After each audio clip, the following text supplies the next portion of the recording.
ભગવતીજી સૂત્ર 2,88,000 પદ, 36,000 પ્રશ્નો અને 41 શતકની વાચના દ્વારા આપણને પ્રાપ્ત થયું છે. આ કદ નાનું સૂનું નથી અને એ કદના આધારે પરમાત્માએ વિશ્વકોશ કહી શકાય એવી બધી બાબતો આમાં મૂકી છે. જે વ્યક્તિ ભગવતીજી સૂત્ર એના પદાર્થોને બરાબર જાણી લે છે, જૈન શાસનનો એન્સાઇક્લોપીડિયા કદાચ કહી શકાય તો ભગવતીજી સૂત્રને કહી શકાય. કોઈ બાબતો એવી નથી કે જે બાબતોની વાત ભગવતીજી સૂત્રમાં કરી ન હોય. અને એટલા જ માટે આપણે ભગવતીજીના માધ્યમે આદર અને બહુમાન કરી પહેલા જે ક્રિયા કરીએ છીએ, 1 દિવસનો કૌશક કરીએ છીએ, 3 ખમાસના દઈએ છીએ, આ બહુમાન છે. અમારી નિષ્ઠા છે, અમારું સમર્પણ છે અને એના દ્વારા અમારા પોતાની આત્મચેતના જાગૃત થાય અને ત્યાર પછી ભગવતીજી સૂત્રોના શબ્દો એ અમારા હૃદયમાં સ્વસ્રા ઉતરે. આ નોલેજ માટે પણ નથી. મને નોલેજ વધે એના માટે પણ ભગવતી સૂત્ર નથી. કદાચ નોલેજ ન પણ વધે, અમને ખબર ન પણ પડે, છતાં પણ આના વિનયપૂર્વક બહુમાનપૂર્વકના શ્રવણથી 2 કાર્યો અમારી અંદર ચોક્કસ થાય છે. એક કાર્ય એવું થાય છે કે જ્ઞાનાવરણીય કર્મનો ક્ષોભસમ થાય છે અને બીજું કાર્ય એ થાય છે કે દર્શન મોહનીય કર્મનો ક્ષોભસમ થાય છે. એમને પણ ભગવતીજી સૂત્ર સાંભળવાથી અમારી સમજમાં ના આવે એવા પદાર્થો હોય, 5 પ્રકારની ક્રિયા કીધી હતી, કદાચ યાદ ના રહે તો નિષ્ફળ ગયું. સાંભળેલું નિષ્ફળ ગયું. બોલો તો 5 પ્રકારની ક્રિયાના નામ.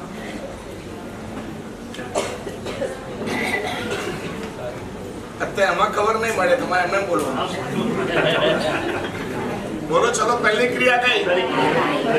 કાયિક ક્રિયા, પછી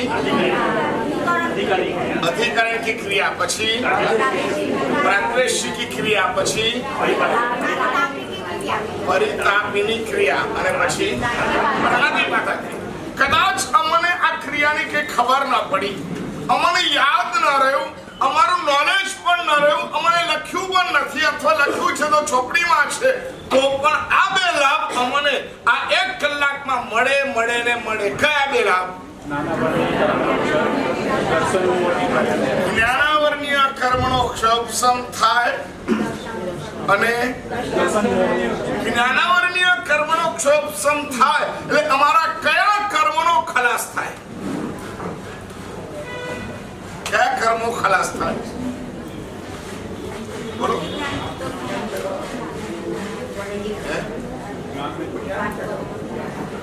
અમે લખેલા ઉપર પગ મૂકીને ચાલ્યા હોઈએ તો એ કર્મ ખલાસ થાય. અમે લખેલું પહેર્યું હોય અને અમારો પરસેવો અક્ષર ઉપર લાગેલો હોય, અમે એકી બેકી ગયા હોઈએ તો એ કર્મો લાગ્યા હોય ખલાસ થઈ જાય. અમે બહુ ધારીને સરસ રીતે અમે ટીવી જોયું હોય તો એ કર્મ ખલાસ થઈ જાય. અમે કોઈને ગાળો બોલ્યા હોય, કોઈને તુચકારીને બોલ્યા હોય અને અમે જે કર્મ બાંધ્યા હોય એ કર્મ ખલાસ થાય. વિધિપૂર્વક બહુમાનપૂર્વક અમે આ સૂત્ર સાંભળીએ તો આ બધા દ્વારા બંધાયેલું જે જ્ઞાનાવરણીય કર્મ છે એ જ્ઞાનાવરણીય કર્મ ખલાસ થાય. કેટલો બેનિફિટ છે? અમે ખાલી એમને જ સાંભળીએ તો પણ આ બેનિફિટ થાય. અને દર્શન મોહનીય કર્મના ક્ષોભસમ શું થાય? ખ્યાલ આવ્યો ને? જ્ઞાનાવરણીય કર્મનો ક્ષોભસમ થયો એટલે મેં કયા કર્મ બાંધ્યા છે એ કર્મોને અસર કરે અને એ કર્મો ઢીલા પડે, એ કર્મો ખતમ થાય. એનું આખું લિસ્ટ છે. બોલતા થૂક ઉડ્યું હોય, લખેલા ઉપર પગ પડ્યો હોય, આદિ જે કીધું એ બધા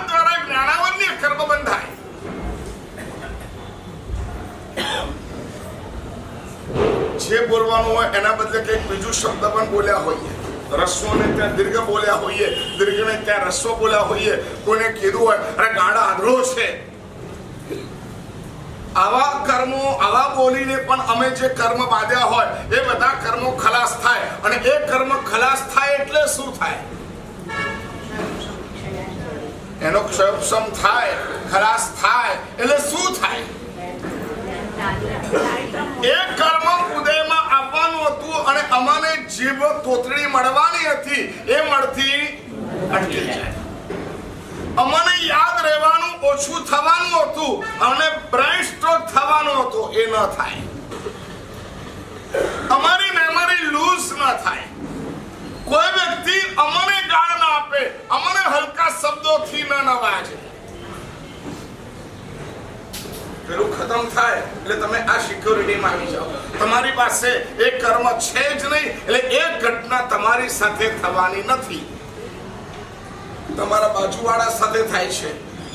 એક જ રીતે કીધો હોય તારા વ્યાખ્યાનમાં જે મોડા આવે ને એ બધા બહુ ખરાબ છે આવું બોલ્યા હોય, પણ તમે ત્યાં તમારી વાત નથી, તરત પાછું તમને એવું કહી દે. આવું તમને કેમ કે તમારો તે વખતે તમારી અંદર એવું હતું જ નહીં એટલા માટે તમને એવું ના કે તમે આવો તારે રિસ્પેક્ટની વાત થઈ જાય, તમે આવો તારે રિસ્પેક્ટથી તમને વાત કરે, આવું બની શકે.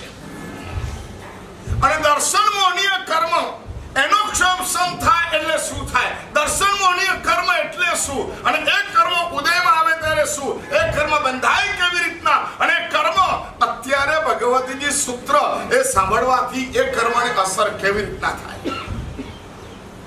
બેસે છે ને મગજમાં ભગવતીજી સૂત્ર એને બહુમાનપૂર્વક સાંભળવાથી નોલેજ વધે, એ બધી વાત જવા દો, પરંતુ બે વસ્તુ તો ચોક્કસ ફાયદો થાય. કયો બે ફાયદા? બધા શબ્દો છે તમારે ગોખવા પડે છે એટલે બીજી વાર બોલાવું છું. પહેલું જ્ઞાનાવર્ણીય કર્મનો ક્ષયપશમ અને બીજું દર્શનાવર્ણીય નહીં. બે નામ છે, દર્શન ઉપરથી બે કર્મ છે. એક દર્શનાવર્ણીય છે અને એક દર્શન મોહનીય છે. દર્શન મોહનીય મોહનીય કર્મની પેટાભેદની પ્રકૃતિ છે, એનો ભેદ છે. દર્શનાવર્ણીય કર્મ ક્ષણો ક્ષયપશમ થાય. દર્શન મોહનીય કર્મ એટલે શું? બોલો, દર્શન મોહનીય કર્મ એટલે શું? બોલો સાહેબ, એટલે શું? દર્શન મોહનીય એટલે શું?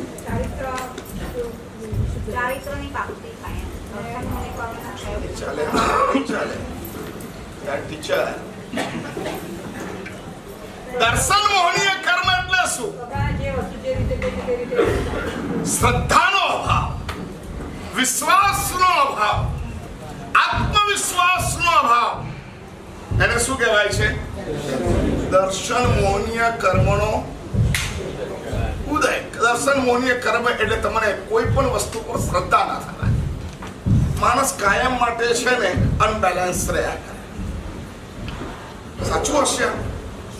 ખરેખર માસ્કમન કરવાથી કર્મની નિદ્રા થાય? હવે એક પ્રશ્ન છે, ખરેખર પ્રતિક્રમણ કરવાથી કર્મનો નાશ થાય? એના 8 પ્રકારના અતિચારો છે. આપણે બોલીએ છીએ પ્રતિક્રમણમાં નિસંકીય, નિષ્કંકીય, નિવિદ્યચ્છા, અમૂઢિઠ્ય, વૌવ, ગિરિકર્ણે, અચલ, પ્રભાવ અને અઠ્ઠ. આ 8 પ્રકારના અતિચારો છે. એ અતિચારો અમને સતત લાગ્યા કરે છે દર્શન મોહનીય કર્મના ઉદયથી. દર્શન મોહનીય કર્મ લાગે એટલે અમને વિશ્વાસ ન બેસે, અમને શ્રદ્ધા ન બેસે. માથું દુખે છે અને કીધું લે ભગવાનનું નમન જો લગાડી દે, અને એક કે દવા લઈ લે. તે વખતે એને વિશ્વાસ ઉભો રહે, પહેલા મને નમન લગાડવા દે, પછી નહીં મટે તો દવા લઈશ. ખ્યાલ આવ્યો? પહેલું કાર્ય કયું કરે? પહેલા નૌકાર ગણે, નૌકારથી મટી જાય તો સારું છે, ન મટે તો પછી આગલી વાત છે. પહેલા ગુરુ ભગવંતને યાદ કરે, પહેલા સંખેશ્વર દાદાને યાદ કરે, અભય વાસુદેવ દાદાનો મંત્ર ગણે, પહેલા જેટલું થતું હોય એટલું આ બધું કરે. વિશ્વાસ આના ઉપર છે. હવે એના કરતા વધારે ચીકણા કર્મ છે, આનાથી પણ તૂટે એવું નથી, અને બીજા નિમિત્તો જોઈશે તો હું દવા લઉં. ખ્યાલ આવ્યો? એ કર્મ બંધાય કેવી રીતના? બોલો. દર્શન મોહનીય કર્મ બંધાય કેવી રીતના? કેવી રીતના? બોલો. ચારિત્રની નહીં, દેરાસરની અંદર પરમાત્માની, સૂત્રોની, વચનની, ગુરુ ભગવંતની, ધર્મની આ બધાની આશાદના કરીએ તો ધર્મમાં કીધું છે રાત્રિ ભોજન નહીં કરવું, છતાં પણ મસ્તીથી કરે તો કયું કરવું બંધાય?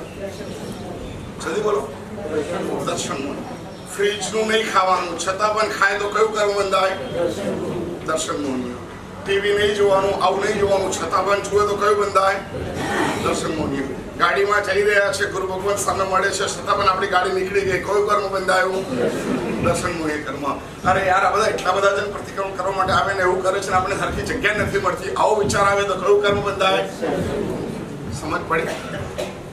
પરમાત્માને તો 3 પ્રદક્ષિણા દેવાની છે, પરમાત્માને આવી રીતના પૂજા કરવાની છે, એમાં અમે ક્યાંય પણ અભાવાત્મક કશું કર્યું, સ્પીડમાં કશું કર્યું, ગમે તેમ અમે કશું કર્યું તો શું કહેવાય?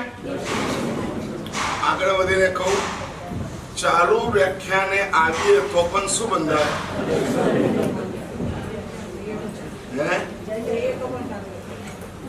ચાલુ વ્યાખ્યા તો સૌ ન બંધાય. ચાલુ વ્યાખ્યાને જઈએ તો પણ કયું બંધાય? બોલો જલ્દી. આવા અનેક કારણોથી દર્શન મોહનીય બંધાય છે અને આનું બહુમાન કર્યું, ભગવદી સૂત્ર મૂક્યું, ઇરિયાવ્યા કરી, કૌશક કર્યો, ખમાશ્રદા બહુમાન પૂર્વક અમે આ સાંભળીએ છીએ અને આ બધા દ્વારા બંધાયેલા કર્મોને અમે સહજ છે. કેટલાક કર્મો અમારા પ્રયત્ન વિશેષ ન હોય તો પણ અમારી અજ્ઞાનતા, અમારી પ્રમાદ વૃત્તિ, અમારી અનાવડત એના દ્વારા પણ બંધાઈ જાય, ખબર ન હોય છતાં પણ બંધાઈ જાય. ગુરુની 33 આશાદનાઓ છે, જાણી જોઈને આશાદના ન થાય, સહજ રીતે કાર્ય વિશેષ પણ આશાદનાઓ થઈ જાય. તો પણ બંધાય તો ખરું જ, પરંતુ આ સૂત્ર સાંભળીએ એટલે શું થાય? દર્શન મોહનીય કર્મનો પણ ક્ષય થાય. એટલે શું થાય? અમારું મિથ્યા આચાર બંધ થઈ જાય, અમારું મિથ્યા સોચ બંધ થઈ જાય, અમને અભાવ પેદા થાય. શું જીન શાસન છે? અહોજીન શાસન. કેવું અદ્ભુત આ જીન શાસન છે! ભગવાને કેવી સરસ વાત કરી. અરે હું ભલે આ બધું કરું છું પણ ખોટું તો છે યાર. મારે અભક્ષ ન ખાવું જોઈએ, મારે રાત્રિ ભોજન ન કરવું જોઈએ, મારે આવી રીતના અષ્ટ પ્રકારે પૂજા કરવી જોઈએ, મારે આવી રીતનો વિનય પાલન કરવો જોઈએ, શક્ય હોય તો મારે આવી રીતના જ વ્યાખ્યાન સાંભળવું છે, મારે માથે ઓઢીને વિનયપૂર્વક ડાબો પગ ઉભો કરીને મારે આવી રીતના વચનો સાંભળવા છે. આવા મનમાં વિચારો આવે અને એ વિચારો આવે એનો મતલબ કયો? કર્મનો ક્ષય. તો ભગવદી સૂત્ર આપણે જે સાંભળી રહ્યા છે એના માધ્યમે અમે ઇન્સ્ટન્ટ આ 2 કામ તો કરીએ છીએ. કશું યાદ ન રહે તો પણ પહેલું કામ કયું? એક સાથે બોલવું પડે. અને બીજું, આ 2 કર્મને બરાબર તમારામાં સમ્યક દર્શનની પેદા થાય, સમ્યક દર્શનની નજીકની ભૂમિકા આવે, સમ્યક દર્શન અમારામાં આવી જાય.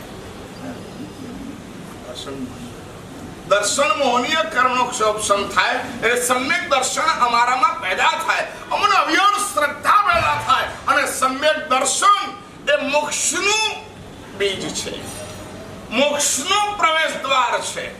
અમારી તમામ સાધનાનો અગર આધાર કોઈ હોય તો કોણ છે? કોણ છે? સમ્યક દર્શન. અને સમ્યક દર્શનને આપનારું એક જ કર્મ છે. કયું? દર્શન મોહનીય કર્મનો ક્ષયોપસમ. એટલે સમજો છો, આ બધા શબ્દો છે ને થોડા પારિભાષિક છે, સમજી લેવાના. પર જેમ આજથી કેટલાક વર્ષો પહેલા અમે સિમ નહોતા સમજતા, પછી સમજતા થઈ ગયા. રિચાર્જ નહોતા સમજતા, સમજતા થઈ ગયા. વોટ્સઅપ શબ્દ કેટલા વર્ષો પછી આવ્યો, પછી પણ હવે સમજતા થઈ ગયા. એવી રીતના ક્ષયોપસમ એટલે શું? અમારી ક્રિયા દ્વારા અમારી ભીતરમાં પડેલો કર્મ એ કેટલો ક્ષય થાય અને કેટલું ઉપશમી જાય, એટલે કે બેસી જાય. અત્યારે ના, આવી ઘટના, આવી સિચ્યુએશન, એને શું કહેવાય? જેમ કે અમે અહીંથી મેસેજ મોકલ્યો, અમારામાં એક ટીક થઈ, બરાબર? હવે એક ટીક થઈ, પેલા નેટ ચાલુ નથી અથવા નેટમાં નથી, તો એને શું કહેવાય? તમે મેસેજ મોકલી દીધો પણ કે કામ લાગે. થોડીક વાર થઈને બે ટીક થઈ, એનો મતલબ શું થયો? બોલો જલ્દી. પહોંચી ગયો. પણ પહોંચી ગયા પછી પણ કામ થાય આપણું. શું થવું જોઈએ? તમે અડધો કલાકથી જોવો છો કે બે ટીક થઈ ગઈ છે, હજી એને વાંચ્યો નથી, એટલે પછી તમે શું કરો? એ ભાઈ ભાઈ મેસેજ મોકલ્યો છે, જરા વાંચી લે. ફોન કરો, અને ફોન કરો ને પછી મેસેજ વાંચે, એટલે શું કહેવાય? હવે તમે અહીંથી મેસેજ મોકલ્યો અને ત્યાં ખાલી તમારામાં એક ટીક થઈ છે, તે વખતે શું થયું? મેસેજનું શું થયેલું છે? ઉપશમ થયેલો છે. શું થયેલું છે? બેઠેલું છે. હજી ઉદયમાં આવ્યું નથી. બે ટીક થઈ એટલે શું કહેવાય? છે નહીં, ઉદયમાં આવેલું છે. પણ અડધો કલાક પહેલા તમે વળી પાછા એના ઉપર ટીક કરીને ડિલીટ ફોર મી નહીં, ડિલીટ ફોર ઓલ કરી નાખ્યું, એટલે એ શું થઈ ગયું? એક છે થઈ ગયો. એટલે એના મોબાઈલમાં બેઠા બેઠા અહીંથી તમે મેસેજ ડિલીટ કરી નાખ્યો, એને શું કહેવાય? ક્ષય કરી નાખ્યો. ખબર પડી ગઈ? તો કેટલાક કર્મો અમારી અંદર એવા છે જે ઉદયમાં આવ્યા છે, પણ અમે ત્યાં જ વિનય કર્યો એટલે ત્યાં ગાડી બેસી ગયા, ઉપશમ થઈ ગયા. ઉદયમાંથી શું થયું? બેસી ગયા. અને કેટલાક કર્મોનું શું થયું? ક્ષય થયો. જેમ કે તમે અત્યારે બેઠા છો, ગરમી લાગે છે, પંખા નથી, એસી નથી, આટલા બધા ભેગા થઈને બેઠા છે, આ બધું થયું છે, છતાં પણ તમે એને ઇગ્નોર કરીને બરાબર સાંભળી રહ્યા છો, તો અત્યારે તમે કેટલો ક્ષય કરી રહ્યા છો? કર્મનો ક્ષય થઈ રહ્યો છે. અને જે ઉદયમાં નથી એને તમે અત્યારે બેસરા, અત્યારે ઉદયમાં આવી શકે નહીં. તો આવો ક્ષય થાય છે. તો આવું અત્યંત પવિત્ર એવા ભગવદજી સૂત્ર બહુ લાભ થાય. એમાં પણ તમે સામાયિક લઈને એને સાંભળો, વિનયપૂર્વક સાંભળો, બહુમાનપૂર્વક સાંભળો. નિશ્ચિત કહું છું, જો એકવાર દર્શન મોહનીય કર્મનો ક્ષય વ્યવસ્થિત થઈ ગયો ને, જીવન માનામાં થઈ જાય. આધ્યાત્મિકતા અમારામાં પ્રગટ થયા વગર રહે જ નહીં. ઘણી વખત આપણે કહીએ ને, સર મન ભલે જાણીએ છે, સમજીએ છે, મન નથી થતું. એ કયા કારણે મન ન થાય? દર્શન મોહનીય કર્મનો ઉદય હોય ને તો તમારે મન ન થાય. કરવાની ઈચ્છા ખૂબ થાય, ભલે તમે શરીર પ્રમાણે, તમારી શિક્ષણ પ્રમાણે તમે કરો, પરંતુ મન તો ખૂબ જ થાય. એને કહેવાય દર્શન મોહનીય કર્મનો સપોર્ટ, એનો ક્ષયોપશમ. તો તમારી ઈચ્છા તો થાય જ, ભલે આપણે ન કરી શકીએ, પરંતુ માંસ ખમણ કરવાની જલ્દી બોલો, ઈચ્છા તો થાય ને. કરવું તો છે, કરી લેવું છે. જો આમ થઈ જાય તો કરી લેવું છે, આવું થઈ જાય તો કરી લેવું છે, એકવાર કરી લેવું છે. આવી ઈચ્છા તો પેદા થાય. આ ઈચ્છા પેદા કરવા માટે કયા કર્મનો ક્ષયોપશમ જરૂરી? દર્શન. ભગવદજી સૂત્રનું 5મું શતક, એના કેટલાક પદાર્થો બાકી છે. આજે આપણે 6થા શતક સુધી જવાનું છે. આજે વધ્યું છે, પણ આજની વાંચના છે 6થા શતકની, પરંતુ આપણે 5મા શતકની કેટલીક બાબતો અર્થઘટન કરવાનું આપણું બાકી છે. અને એની અંદર સૌથી પહેલા અધ્યયનમાં સૂર્યોદયની વાત કરવામાં આવેલી છે. સૂર્ય ક્યાં આવે ત્યારે કયા ક્ષેત્રમાં સૂર્યોદય થાય, સૂર્ય ક્યાં જાય ત્યારે કયા ક્ષેત્રમાં સૂર્યાસ્ત થાય. સૂર્ય કઈ જમીનમાં જતો રહેતો નથી. સૂર્ય તો એક ક્ષિતિજ ઉપર જ હોય છે અને એના સરાઉન્ડિંગ, એના માટલાની અંદર જ હોય છે. પરંતુ કઈ જગ્યા આવે ત્યારે ભરત ક્ષેત્રમાં દિવસ થાય, કઈ જગ્યાએ જાય ત્યારે ભરત ક્ષેત્રમાં સૂર્યાસ્ત થાય. આ કેમ જરૂરી ખબર છે? અમારી તિથિ એ સૂર્યોદયથી સંલગ્ન છે, સૂર્યોદયથી જોડાયેલી છે. અમારી તિથિ કોનાથી જોડાયેલી છે? સૂર્યોદય. અને અમારી આરાધના કોનાથી જોડાયેલી છે?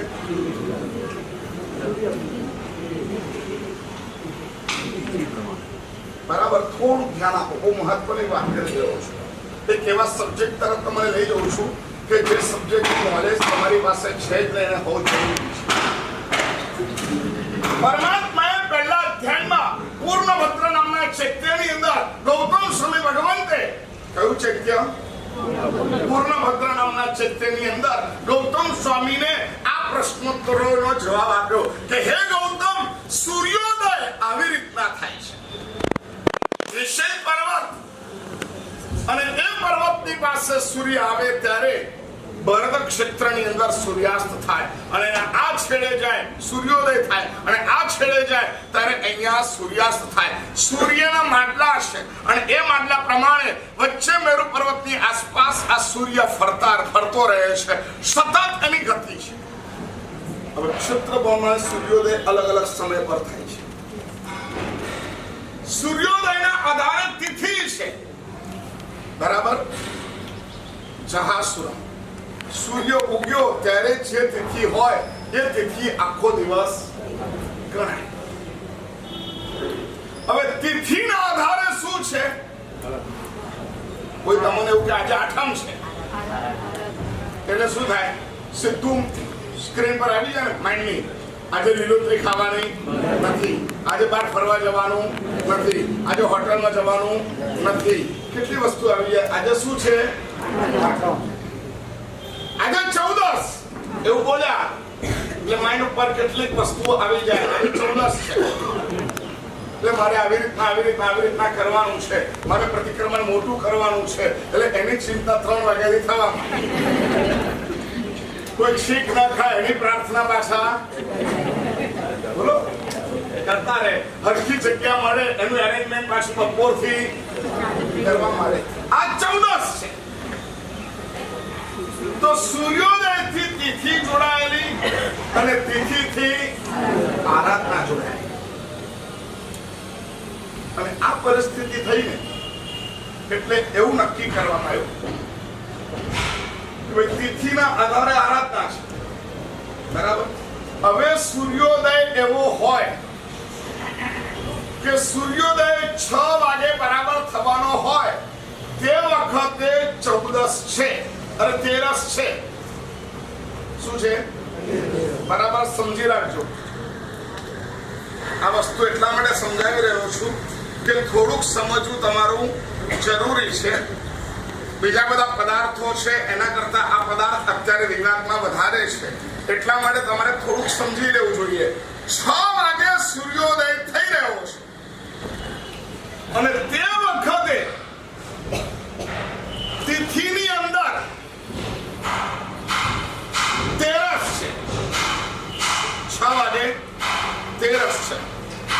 હવે ત્યાર પછી આગળ વધ્યા અને 6:35 13 પૂરી થઈ જાય છે અને 14 ની તિથિ ચાલુ થાય છે. સમજ પડી કલ્પેશભાઈ? આ ધ્યાન દઈને સાંભળો. 6 વાગે કઈ તિથિ હતી? અને 6:35 કઈ છે? 6:35 14 દસી. હવે 14 ચાલી બીજે દિવસે સવારે 5:45 પૂરી થઈ. નાની થઈ 5:45 એટલે 5:45. વળી પાછો 6 વાગ્યા ત્યારે અમાસની તિથિ આવી. એટલે એ બીજા દિવસે કઈ તિથિ થઈ? એટલે આગલા દિવસે કઈ હતી?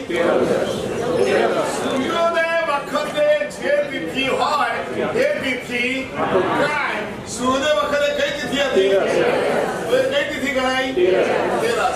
બીજા દિવસે સૂર્યોદય વખતે કઈ તિથિ હતી? અમાસ. એટલે બીજા દિવસે કઈ તિથિ આવી? અમાસ. એટલે 14 નો શું થયો? 14 નો શું થયો? આ પૈકી થતું એ સમજાવી રહ્યો છું. કેમ નથી થતું એ સમજાવી રહ્યો છું. આ તો સ્પષ્ટ દેખાય છે. કેટલાક માણસો તમને આવું પંચાંગ બતાવે છો 6 વાગે 13 છે, 6:35 14 છે, બીજા દિવસે 5:45 14 નો એન્ડ છે અને 6 વાગે અમાવસ છે. એટલે હવે ક્ષય કોનો થયો? અમે સાચા છીએ કે નહીં? ઓકે, પંચાંગની દ્રષ્ટિએ સાચા છે, પરંતુ જૈન પંચાંગની દ્રષ્ટિએ સાચા નથી. ખ્યાલ આવ્યો? હવે જૈન પંચાંગમાં શું ફરક પડે? ગાયત્રી પંચાંગ, જન્મભૂમિ પંચાંગ, અન્ય પંચાંગો તમે જુઓ તો એમાં આવું આવી શકે, કોઈ પ્રોબ્લેમ નથી. જૈન શાસ્ત્રને પણ માન્ય કર્યું છે, પરંતુ જૈન પંચાંગ નથી. જૈન પંચાંગનો આધાર આરાધના છે. તિથિ કેમ શેના માટે? આરાધના માટે. આઠમ બોલ્યા, પાંચમ બોલ્યા, 14 બોલ્યા એટલે ઓટોમેટિક અમારામાં આવી જાય. લીલોતરી ન ખવાય, ઘણી બધી વસ્તુઓ તમે જે પારણ કરો છો બધી વસ્તુ એમાં આવી જાય. જેવું બોલે 14 એટલે બધું આવી જાય, જેવું બોલે આઠમ એટલે બધું આવી જાય. એટલે આપણા માટે તિથિ એ શેના માટે છે? એટલે આપણે પૂર્વાચાર્ય ઉમાસ્વાતિ વાચક વરે એક સરસ મજાનો પ્રઘોષ આપ્યો. શું આપ્યું? પ્રઘોષ. પ્રઘોષ એટલે શું? આવી સિચ્યુએશને તમારે જૈન પંચાંગ કેવી રીતના બનાવવું એના માટેનો એક સિદ્ધાંત આપ્યો. લખજો ખાસ. ક્ષય પૂર્વા તિથિ કાર્યા. ક્ષય પૂર્વા તિથિ કાર્યા વૃદ્ધો કાર્ય તથોત્તર કાર્ય. આ કોને આપ્યો સિદ્ધાંત? ઉમાસ્વાતિ વાચક વરે.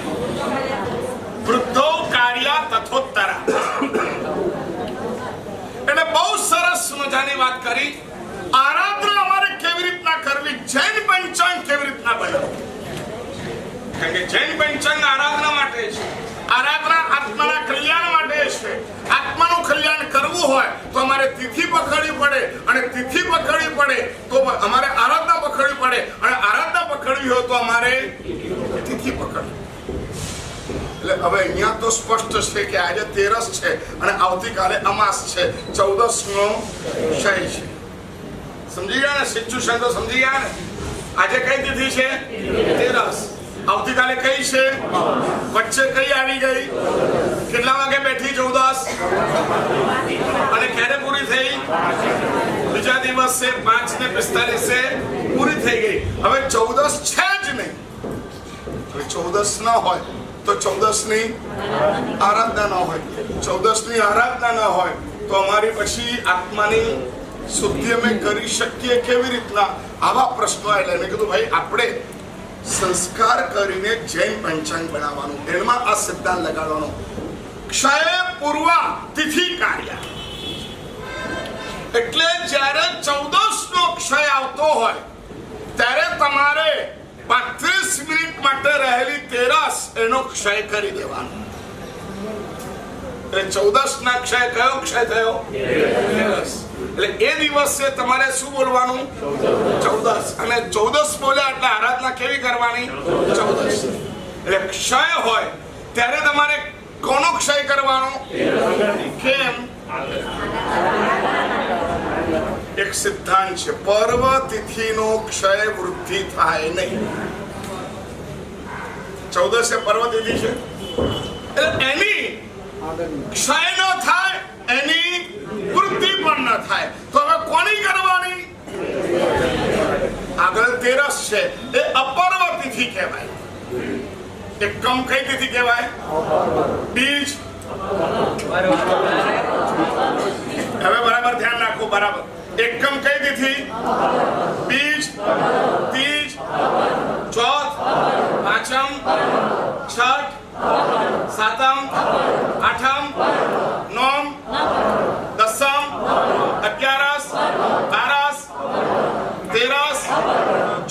ચૌદસ અમાસ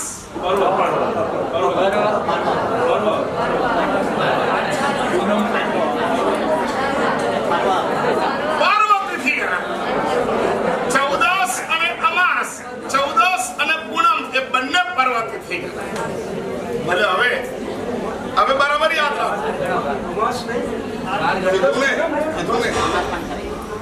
ચૌદસ અને અમાસ એ બંને પાર્વતીથી, ચૌદસ અને પૂનમ બંને પાર્વતીથી. એટલે ટોટલ પાર્વતીથી કેટલી થઈ? કેટલી થઈ? ગણાવો તો.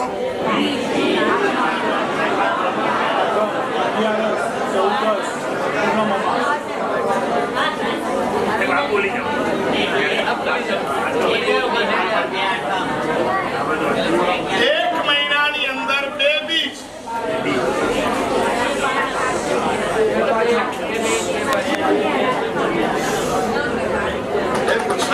શાંતિ બોલું છું. 2 બીજ સુદની અને બદની, પછી 2 પાંચમ સુદની અને કેટલા થયા? 2 આઠમ સુદ અને બદ કેટલા થયા? 6. 2 11 કેટલા થયા? સુદ અને બદ. ત્યાર પછી 2 14 કેટલા થયા? હવે 14 પછી પૂનમ કે અમાસ એટલે કેટલા થયા? આ 12 ને પર્વતિથિ ગણાય છે. સમજી ગયા બહેનો? રસોડું તમારે સંભાળવાનું છે એટલે બોલ્યો. હા બહેનો, હા બોલો ને.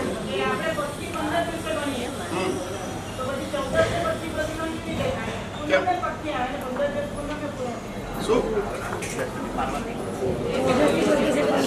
પહેલા આપણે પૂનમના જ કરતા હતા પક્ષી, પરંતુ જ્યારે સંવત્સરી પાંચમના બદલે ચોથના આવી એટલે આપણે પક્ષી પૂનમના બદલે 14ના કરી દીધી. એટલે 14 આપણે 2 પ્રતિક્રમણ કરીએ છીએ, એક 14નું પ્રતિક્રમણ અને એક પક્ષીનું પ્રતિક્રમણ. પરંતુ પક્ષી એટલે પૂનમનું પ્રતિક્રમણ, એટલે આપણે એને પછીથી આવ્યું એટલે એને વધારે ઓળખતા થયા એટલે આપણે પક્ષી પ્રતિક્રમણ બોલીએ છીએ. પણ તમે સમજી ગયા 12 પર્વતિથિ સમજી ગયા? એકમ કઈ તિથિ? ચલો હવે બીજનો ક્ષય આવે તો તમારે શું કરવાનું? અમને એવું કે અજૈન પંચાંગમાં બીજનો ક્ષય આવે તો જૈન પંચાંગમાં શું હોય? બીજ 2 હોય તો જૈન પંચાંગમાં શું હોય?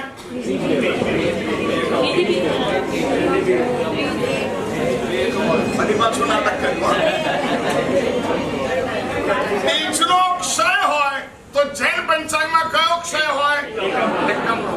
બીજ 2 હોય તો જૈન પંચાંગમાં એકમ 2 હોય. શું હોય? એકમ 2 હોય. અજૈન પંચાંગમાં પાંચમની ક્ષય હોય તો આપણે કયો ક્ષય હોય? ચોથનો. અને પાંચમની વૃદ્ધિ હોય તો આપણે ત્યાં કઈ વૃદ્ધિ હોય? 2 ચોથ. એવી રીતના આઠમનો ક્ષય હોય અને વૃદ્ધિ હોય તો આપણે કોનો કરવાનો? એવી રીતના 11નો ક્ષય ને વૃદ્ધિ હોય તો આપણે શું કરવાનું? એવી રીતના 14નો ક્ષય અને વૃદ્ધિ હોય તો આપણે ત્યાં. હવે અમાસનો ક્ષય થયો તો આગલી તિથિએ કરતા હતા આપણે. હવે અમાસનો ક્ષય આવે તો આપણે શું કરવાનું? હવે અહીંયા સિદ્ધાંત આપણે આપ્યો ને, ક્ષય પૂર્વતિથિ કાર્ય. ક્ષય હોય તો પૂર્વની તિથિનો ક્ષય કરવાનો. તો પૂર્વમાં કઈ તિથિ છે?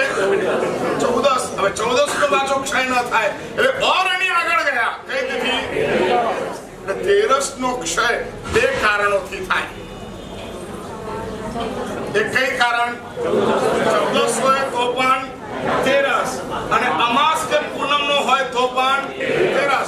આવી રીતના પર્વતિથિને અખંડ રાખવાની વાત આપણે ત્યાં કરવામાં આવેલી. એટલે આરાધના પણ અખંડ. પર્વતિથિને ક્ષય કરો. તમે બોલો 14 નો ક્ષય, એવું બોલી તો દીધું કે 14 નો ક્ષય છે. વળી પાછી આરાધના તો ક્ષય કરી શકતા નથી. આરાધના તો કરે છે. શું બોલીને કરે આરાધના? તિથિ કઈ માને? તેરસ. અને પચખાન કયું કરે? 14 નું. પ્રતિક્રમણ કયું કરે? 14 નું. સમજ પડે છે? આવું કોણ કરે છે?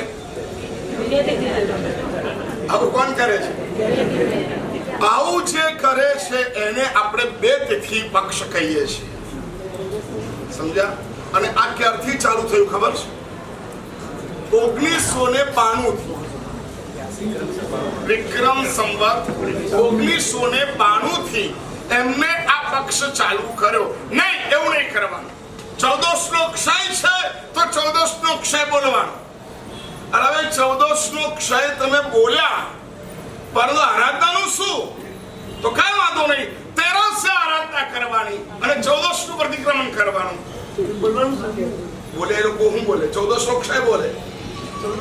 ના ના બોલે. 14 બોલી કેવી રીતના શકાય? શું? અરે તો વૃદ્ધિ હોય તો, ક્ષય હોય તો શું કરે?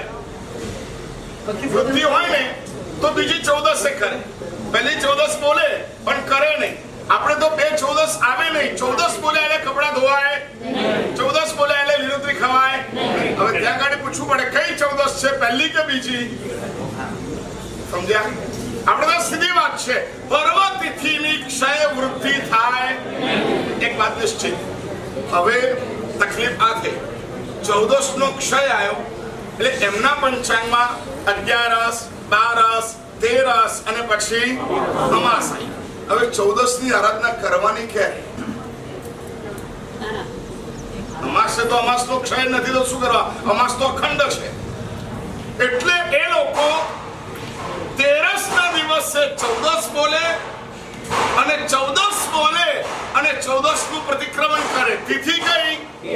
13 અને પ્રતિક્રમણ કયું? સમજ પડી? હવે આવી રીતના શું થયું? 14 ને પૂનમ બે ભેગી. હવે આપણે ત્યાં પંચાંગમાં 14 ને પૂનમ ભેગી અજૈન પંચાંગમાં આવે તો આપણે શું કરીએ? આપણે શું કરીએ? 13 નો ક્ષય કરીએ. હવે અમને 13 નો ક્ષય કરવાનો નથી એટલે 14 પૂનમ ભેગી થઈ. એમાં કાર્તક સુદ 14 પૂનમ ભેગી થઈ. સમજ પડી ગઈ? હવે શું કરવાનું? હવે શું કરવાનું? આજે 14 પણ છે અને આજે પૂનમ પણ છે. હવે હંમેશ માટે પૂનમ ક્યારે આવે? 14 પછી આવે. સવારે એમને પચખાન કર્યું. શેનું? 14. હવે પણ જુહારવાના છે. કાર્તક સુદ પૂનમ છે, પણ જુહારવાના છે. સિદ્ધાર્થની યાત્રા ચાલુ થાય છે. એ કાર્ય ક્યારે કરવાનું છે? પૂનમનું. હવે આના 14 પછી તો એમના માટે સિદ્ધિ તિથિ આવી જશે. કઈ? એકમ. તો પૂનમ નો પડ જુવારવાનો ક્યારે? એટલે એમને શું થયું ખબર છે? સવારે પૂનમ ના પડ જુવારે અને આજે 14 નું પ્રતિક્રમણ કરે. એટલે સવારે કઈ તિથિ આવી ગઈ? પૂનમ. આજે કઈ આવી? 14. હવે ત્યાં ગાડી પ્રશ્ન થયો. કલ્પે સમજ પડે છે ને? એવા સમજ પડે છે ને? હવે શું થયું? ત્યાં ગાડી કોઈ પ્રશ્ન કર્યો કે ભાઈ 14 નું પ્રતિક્રમણ કર્યા વગર તમે પૂનમ નો પટ કેવી રીતના જુવારી શકો? યાત્રા કેવી રીતના કરી શકો? ચોમાસું તો ચાલુ હોય. ક્યાં સુધી? અમે અત્યારે પાઠ વાપરવાનું ચાલુ કરીએ ને એ અમારે પાઠ ક્યાં સુધી વાપરવી પડે? 14 સુધી. એટલે 14 ની રાતના પ્રતિક્રમણ સુધી શું કરાય? અમારે 14 જ પાડવી પડે. તો પૂનમ કેવી રીતના કરી? ચોમાસું તો ચાલુ જ છે અને ચોમાસામાં યાત્રા થાય નહીં. એટલે વળી પાછી બીજી વાત આવી. કઈ? કોણે કીધું ચોમાસામાં યાત્રા ના થાય? ચોમાસામાં પણ યાત્રા થાય. એ યાત્રા એમને 1992 માં પણ ચાલુ નહીં કરી. યાત્રા એમને ચાલુ કરી 2002 માં. જ્યારે 14 પૂનમ નો આવો લોચો પડ્યો ત્યારે એમને એવું પ્રતિપાદન કર્યું. ચોમાસામાં પણ યાત્રા. વળી પાછું કીધું કે શ્રાવકો હોય, ધંધા માટે પાલિતાના ગયા હોય તો યાત્રા કરવાનો વાંધો નથી, કારણ કે એવું કહેવામાં આવ્યું ગુરુ નિશ્રાય યાત્રા કરવાની. તો સાહેબ ગુરુ મહારાજ પણ જો યાત્રા કરે તો અમે યાત્રા કરીએ. નવવાનું પણ ચોમાસામાં જ કરી દઈએ, શિયાળાના ટાઈમ તો બચે. પણ હજી સુધી એ મર્યાદા એમને જાળવી રાખી. અંદર તો ખચકાટ તો થાય, એટલે એ મર્યાદા જાળવી રાખી કે ચોમાસામાં નવવાનું કરવાની નહીં. હવે પાલિતાણામાં ચૌતુર્માસ વિરાજમાન બે તિથિ પક્ષના પણ સાધુ સાધી ભગવંતો હોય એ ચોમાસામાં યાત્રા કરવા માટે એ ન જાય. તમને જવા દે, તમને જવા દે, તમારે જવાય, અમારે ન જવાય. કેમ ભાઈ એવું? કેમ ભાઈ એવું? તમારે તો ગામ પર ગામ જવાનું ભાઈ. 4 માં તો ગામ પર ગામ જવાની પણ ના જ પાડી છે. એટલે મારે પરૂપના તો એવી કરે ભાઈ, ચોમાસામાં તમારે ક્યાંય જવાનું નહીં. કદાચ તમારી આજીવિકા માટે, ધંધા માટે તમે જતા હો તો ભલે જાઓ, પણ ધર્મના નામે તો ન જાઓ. એટલે એક તિથિ પક્ષે અને આનંદ કલ્યાણજી પેઢીએ વર્ષોથી એક નિયમ પરંપરાથી રાખ્યો, ચોમાસામાં યાત્રા નહીં. પરંતુ આવા કારણસર ચોમાસામાં યાત્રા થાય આવું પ્રતિપાદન કર્યું. એટલે પહેલો સિદ્ધાંત આપણો એ હતો, પર્વ તિથિની ક્ષય વૃદ્ધિ થાય. બીજો સિદ્ધાંત આપણો કયો હતો? ચોમાસામાં યાત્રા થાય નહીં.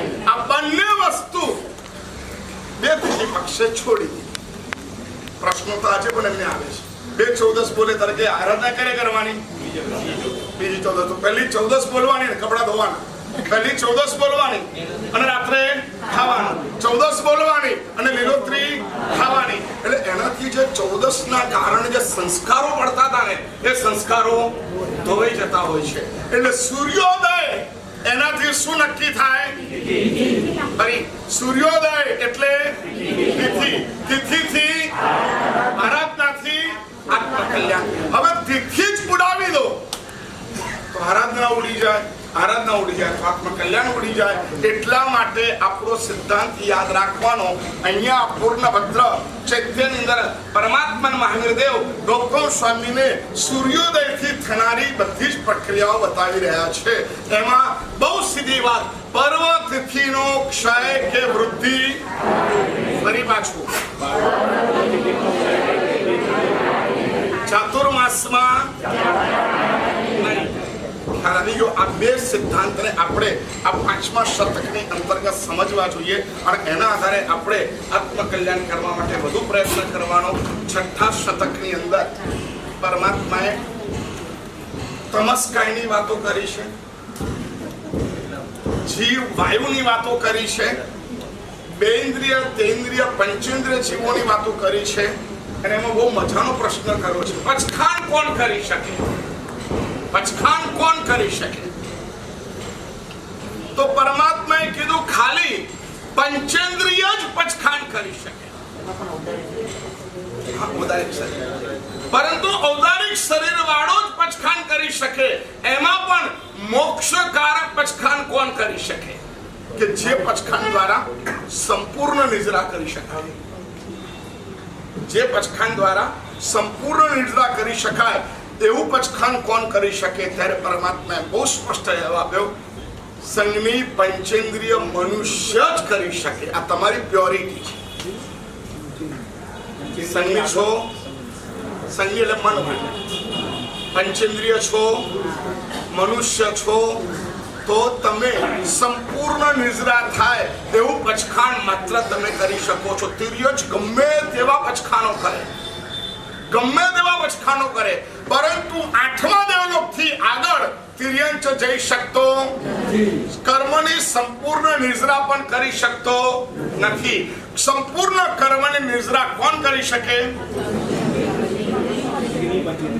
સંગની પંચેન્દ્રિય મનુષ્ય, એ પણ ભવી હોય એ જ, સમ્યક્ત્વી હોય એ જ. એટલે આ પચખાણ લેવું કેટલું મહત્વનું છે. હવે આપણે ક્યારે પચખાણ લેવાનું છે? ક્યારે? હમેશ હવે ક્યારે લેવાનું છે? હવે શ્રાવણ બોલો રે મહિનાનું એ દિવસ દિવસે આપણે બચકા લેવાનું છે. આવી કેટલીક મહત્વની બાબતો છઠ્ઠમા શતકમાં કહેવામાં આવેલી છે. એનો પણ વિસ્તાર આપણે સમયે સમયે જોતા જઈશું. આજે પાંચમા શતકના સૂર્યોદયને લઈને આપણે જે સમજ્યા છે એને બરાબર સમજી રાખજો.